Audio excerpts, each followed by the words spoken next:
The chamber erupted in gasps and exclamations, but Zara heard none of it. Her violet eyes traced the glowing symbols across Marcus's scarred chest, her mind refusing to accept what she was seeing. The Silent Guardian was a legend, a myth told to children about a mysterious protector who had saved Talresh from the shadows during the Dark Incursion 5 years ago. Impossible, she whispered, her voice barely audible. Elder Thrain rose from his seat, his aged eyes wide with recognition. By the ancestors, it's true. The symbols are authentic. He descended from the council platform, moving with a speed that belied his years. How long have you carried these marks, Ambassador? Marcus finally spoke, his voice rough. Since the Battle of Shadowrift. 5 years, 2 months, 17 days. Zara's mind raced backward through time. 5 years ago, she had been a junior officer stationed at Outpost 7, the same outpost where her sister later died. She remembered the Dark Incursion, when an enemy fleet had appeared without warning, their weapons designed specifically to bypass Talresh shields. The attack should have succeeded. Their entire defensive line should have collapsed. But someone had sabotaged the enemy fleet from within. Someone had transmitted the shield frequencies that saved millions of lives, destroying the invasion force's advantage. The enemy had branded that someone with their symbols before ejecting them into space, assuming death would follow. The pod of stars, Zara breathed, memories flooding back. We found a damaged escape pod near the debris field. Inside was. She looked up at Marcus with new eyes. Inside was a human male, barely alive, covered in burns and radiation poisoning. The medical team said he should have died a dozen times over. He spent 8 months in regenerative treatment, Elder Thrain added quietly. The council decided to keep his identity classified. We sent him back to Earth, believing he would want to return home after such trauma. Instead, I requested reassignment here, Marcus said simply. I asked to come back as a diplomat. Zara's hands were still pressed against his chest, feeling the warmth of his skin beneath the glowing symbols. Her fury had evaporated, replaced by a dawning horror at what she had done. You saved us.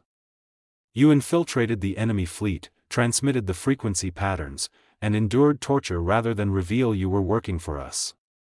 The recent transmissions, Elder Thrain interjected, explain them now, Ambassador. Marcus's expression finally showed emotion, pain, but not physical. There's a new threat. The same enemy is regrouping. I've been coordinating with Earth's intelligence services to prepare a joint defense. I couldn't explain without revealing operational details that might leak to the enemy. And I accused you of being a traitor, Zara said, her voice hollow. I called you a spy and a murderer in front of the entire council. The silence that followed was deafening. Lyrissa's breath came in sharp gasps as Marcus prepared his instruments. The bond core pulsed beneath her skin like a second heartbeat, its azure light casting strange shadows across the chamber walls. This is insane, she whispered, but she didn't pull away when his fingers gently probed the wound's edges.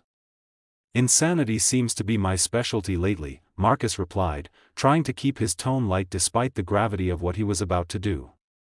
On 3. 1. He moved on 1, knowing the anticipation would be worse than the act itself. His fingers, steady from years of field medicine, found the bond core's smooth surface.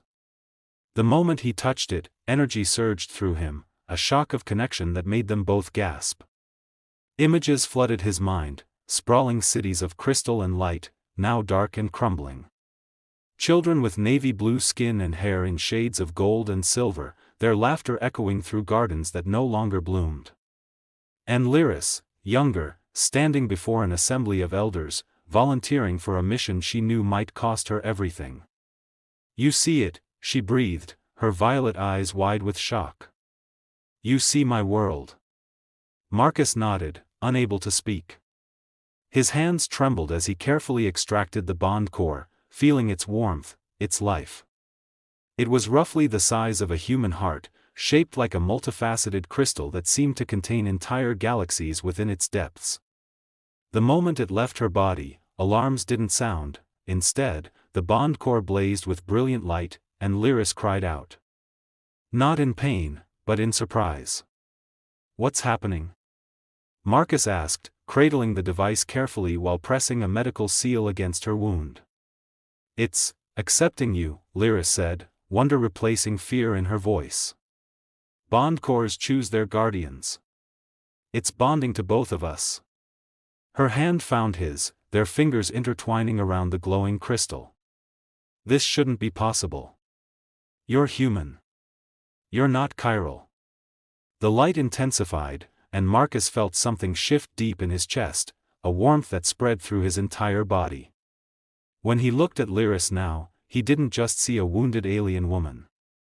He felt her hope, her determination, the fierce love she held for her people. Maybe that's the point, he said softly. Maybe it knows you need help from somewhere unexpected. Lyris's free hand rose to cup his cheek, her navy blue skin warm against his face. You would do this? Help a stranger, risk your career, possibly your life? Marcus turned his head slightly, pressing a gentle kiss to her palm. The gesture was intimate, crossing a boundary he'd never thought he'd breach, but it felt right, natural, as if the bond core had shown him a truth his heart already knew. You're not a stranger anymore, he said. I've seen your world, Lyris. I've felt what you feel. How could I walk away? 3 hours later, they were running. Marcus had managed to seal Lyris's wound and stabilize her condition, but the bond core's activation had indeed sent a signal, just not the one she'd feared. Instead of alerting the Empire, it had sent a distress call to what remained of the chiral resistance. Unfortunately, Imperial scanners had intercepted it too. Left.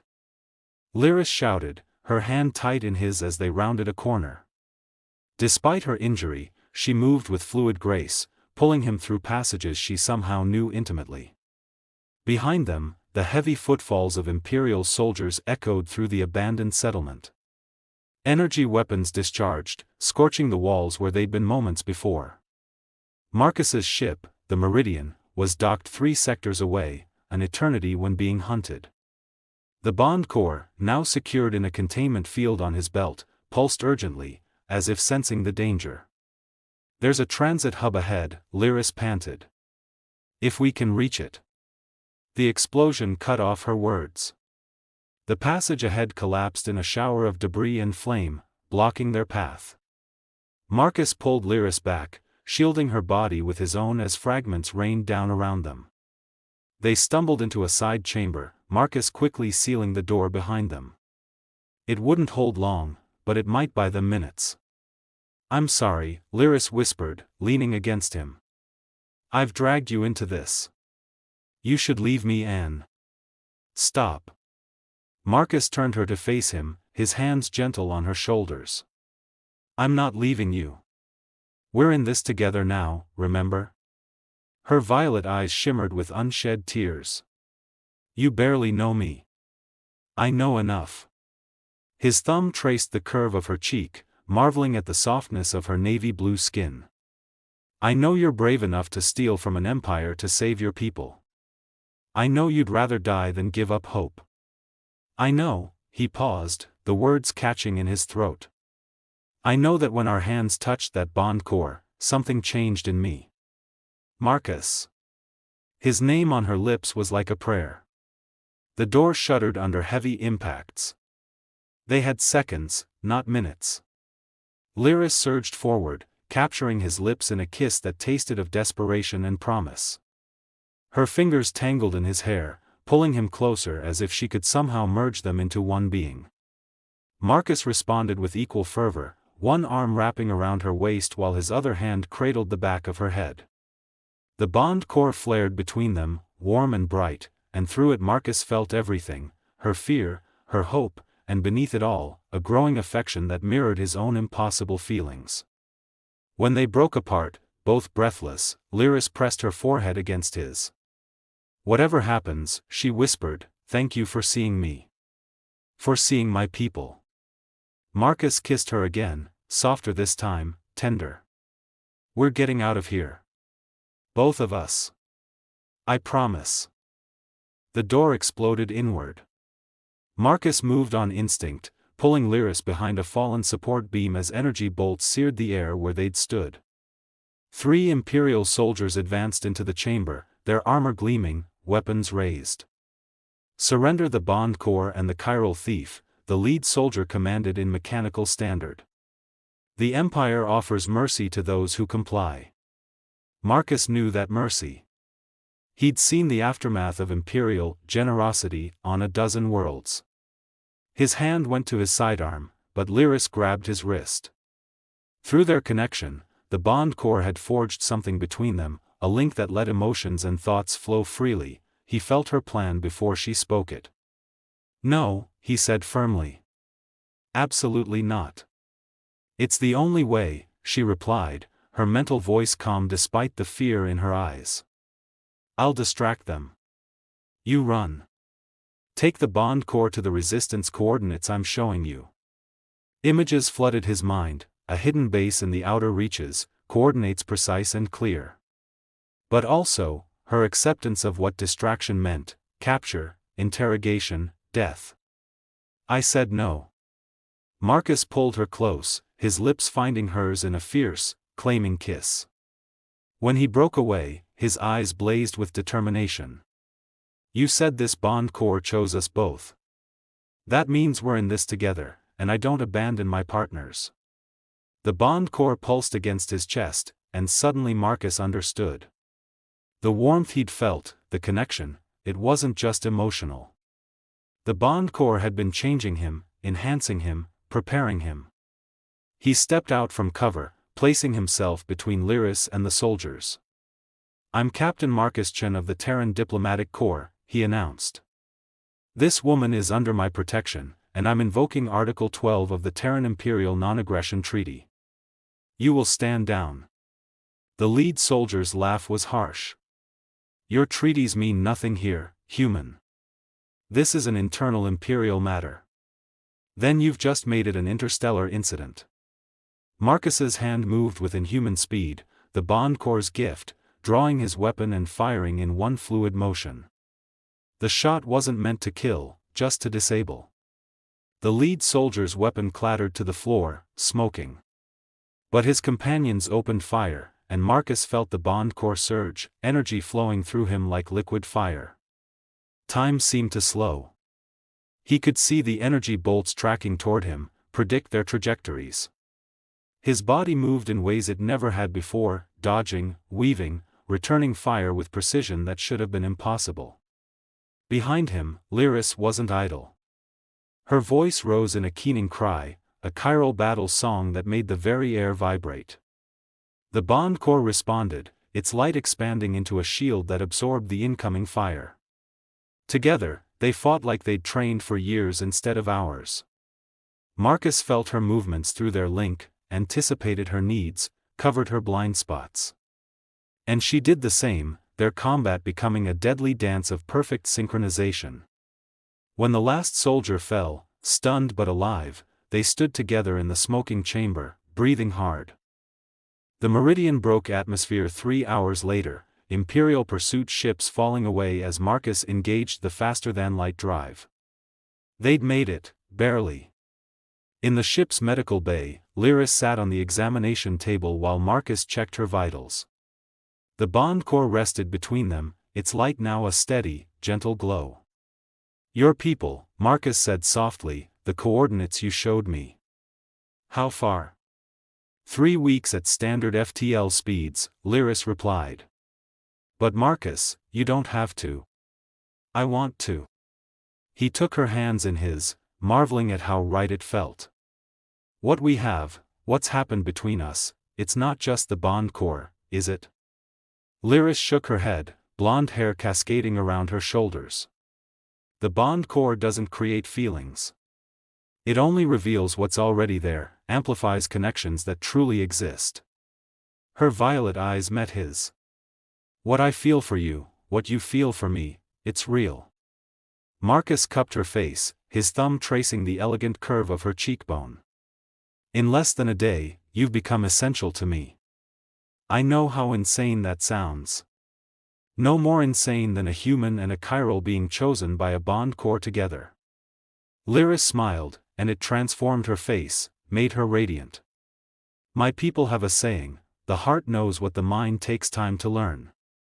Wise people, Marcus murmured, then closed the distance between them. This kiss was different from the desperate ones before. This was a promise, a beginning. Lyris responded with equal tenderness, her arms winding around his neck as he lifted her gently from the table. The bond core pulsed approval, bathing them in warm light. Come with me, Marcus whispered against her lips. Not just to deliver the bond core, but, stay. Be with me. My people need me, Lyris said, but her fingers traced patterns on his chest, reluctant to let go. Then I'll help them too. Marcus pulled back to look into her eyes. The Terran diplomatic corps has resources, influence. If what the bond core showed me is true, your people need more than one relic, they need allies. Let me be that bridge. Lyris's breath caught. You would do that? Pledge yourself to a dying world's cause? I'm pledging myself to you, Marcus corrected. The rest follows naturally. She kissed him again, deeper this time, her body pressed against his. When they finally parted, both flushed and breathless, Lyris rested her forehead against his. The bond core chose well, she whispered. You're exactly the hope my people needed. The hope I needed. Marcus guided her to his quarters, their hands intertwined. The bond core came with them, its presence a constant warm reminder of the connection they shared. As the ship hurtled through the stars toward an uncertain future, they held each other close. Tell me about your world, Marcus said, his fingers trailing through her blonde hair. Everything. I want to know it all. And as Lyris spoke of crystal cities and silver gardens, of a people whose light was fading but not yet extinguished, Marcus listened with his whole heart. Through the bond core's connection, he felt her memories become his, her hopes and dreams intertwining with his own. Outside, the stars streaked past, marking their journey toward a future neither had imagined when the day began. But now, together, they would face it, human and chiral, bound by fate and choice, love and duty.